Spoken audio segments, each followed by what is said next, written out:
কেমন আছো সবাই? তো কালকে দুপুর থেকে বৃষ্টি আরম্ভ হয়েছে, আর আজকেও বৃষ্টি হচ্ছে। তো রেনকোট পরেই কাজে বেরিয়ে পড়েছি। সকাল থেকে বেরিয়ে 3-4টে ট্রিপ কমপ্লিট করলাম। তারপরে আমি এখন নিউ টাউনে চলে এসেছি। রেনকোট পরে কাজ করছিলাম, খুব গরম লাগছিল, তাই রেনকোট খুলে দিলাম। আর আজকে আমি হাফ প্যান্ট পরে কাজে বেরিয়ে পড়েছি।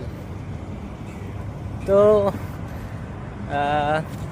রেনকোটের ভিতরে ফুল প্যান্ট পরে তো কোনো লাভ নেই, সেজন্য হাফ প্যান্ট পরে বেরিয়েছি। তো প্রথম একটু ভাবছিলাম যে হাফ প্যান্ট পরে কাজে বেরোবো, তারপর দেখলাম আমি যেই কাজ করি আমার কোনো না বস আছে না কেউ আছে, আমাকে বলার কেউ নেই। সেই জন্য হাফ প্যান্ট পরেই বেরিয়ে পড়েছি। বৃষ্টি যখন পড়ছে না, বাইকের মধ্যে রেনকোটটা খুলে রাখছি, আর যখন বৃষ্টি শুরু হচ্ছে তখন পরে নিচ্ছি। তো এখন যেহেতু বৃষ্টি হচ্ছে না, সেই জন্য রেনকোটটা খুলে রাখলাম। তো এইভাবেই কাজ করি। তো এই হচ্ছে মেঘের অবস্থা, যখন তখন বৃষ্টি নামবে।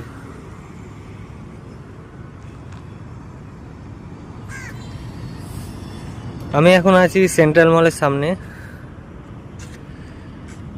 এই জায়গাতেই আমি ওয়েট করি, মানে যখনই আমি এই নিউ টাউনের মধ্যে থাকি আমি এই এরিয়াটার মধ্যেই এখানে এসেই ওয়েট করি ভাড়ার জন্যে। আর আজকে আমি রেনকোট পরে এসেছি বলে আমি কোনো ব্যাগ আনিনি। ওই প্লাস্টিকটার মধ্যে আমি আমার বাইকের কিছু documents, paper, power bank, charger এইসবগুলো ঢুকিয়ে নিয়েছি। আর বাইকটার কি অবস্থা দেখো, এই কাদায় কাদায়। তো এখন বর্ষার সময় বাইক চালালে তো হবেই এই অবস্থা। তো এখন বাইক ওয়াশ করে কোনো লাভ নেই, একটু বৃষ্টিটা কমুক, তারপরে বাইকটাকে ওয়াশ করব। তো এই বৃষ্টির দিনে আমার চা খাওয়াটা একটু বেশি হয়ে যায়, কারণ আমি এমনি চা খেতে খুব ভালোবাসি। তার মধ্যে একটু ঠান্ডা ঠান্ডা ওয়েদার থাকলে তো আরও ইচ্ছে করে। তো সকাল থেকে অনেকটাই বাইক চালিয়েছি। তো এখন যতক্ষণ না নেক্সট বুকিং ঢুকছে একটু রেস্ট নিয়ে নিয়ে এখানে চাটা খাই। তারপরে আবার দেখি আবার পবনদেব কখন আবার বৃষ্টি নামায়।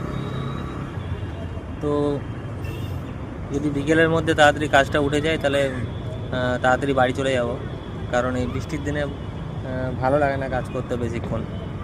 দিনের বেলাটা ভালো লাগে, কিন্তু সন্ধ্যের পর থেকে যদি বৃষ্টি হয় তো আর ভালো লাগে না কাজ করতে।